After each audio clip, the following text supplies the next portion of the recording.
Welcome to English Treasure. Today's topic is applying to university. First, we will learn to pronounce some new words. Admission. Admission. Applicants. Applicants. Assistants. Assistants. Qualifying. Qualifying. Mandatory. Mandatory. Proof. Proof. Eligible. Eligible. Scholarships. Scholarships. Pile. Pile. Documentation. Documentation. Correspondence. Correspondence. Dozens. Dozens. Administrators. Administrators. Expenditure. Expenditure. Whatsoever. Whatsoever. Worthwhile. Worthwhile. Door. Door. Permission. Permission. Realization. Realization. Aspirations. Aspirations. We will read this paragraph slowly to learn some new words. Earning admission to a university in an English-speaking country is far from a simple process, and learning English is only the first step.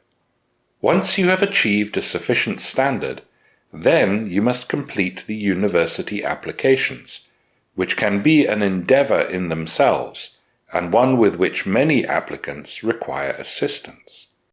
Qualifying examinations such as America's SAT and GRE tests are often mandatory, as is proof that you have sufficient financial resources to be eligible for a visa, often through scholarships.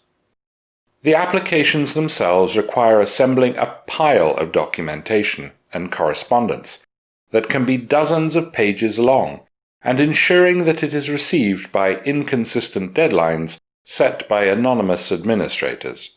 The entire process of assembling paperwork, taking exams, and paying fees can quickly add up to an expenditure of as much as $1,000, all with no guarantee whatsoever that it will be worthwhile.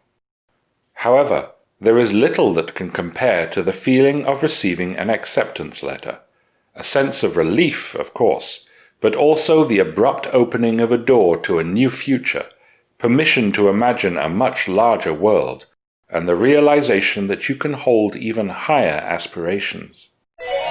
Now we will read the paragraph again, this time at a natural speed.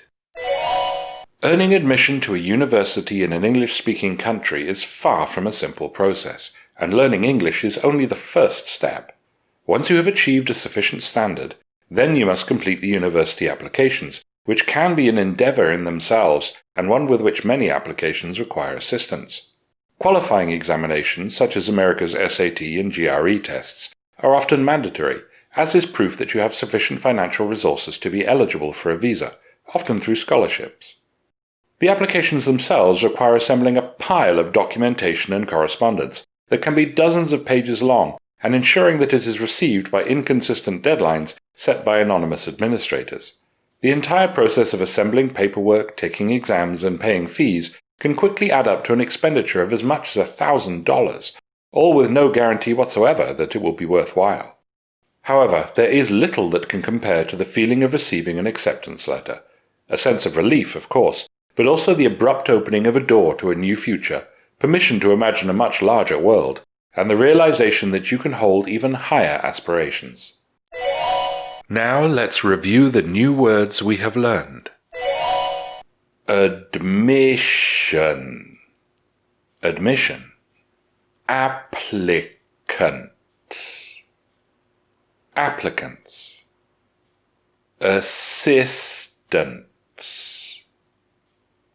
Assistants. Qualifying. Qualifying. Mandatory. Mandatory. Proof. Proof. Eligible. Eligible. Scholarships. Scholarships. Pile. Pile. Documentation. Documentation. Correspondence. Correspondence. Dozens. Dozens. Administrators. Administrators. Expenditure. Expenditure.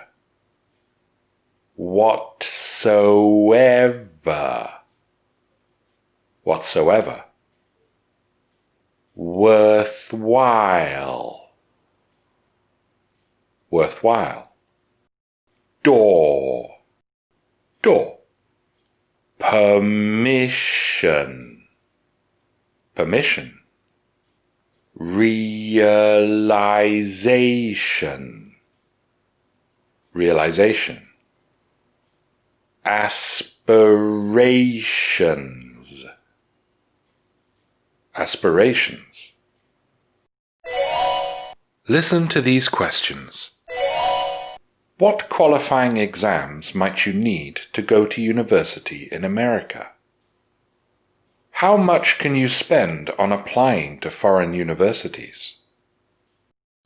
Though difficult, why might you choose to apply to a university in a foreign country?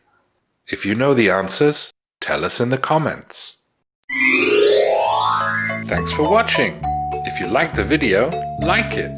If you learned from it, share it with your friends. And if you loved it, subscribe to the channel.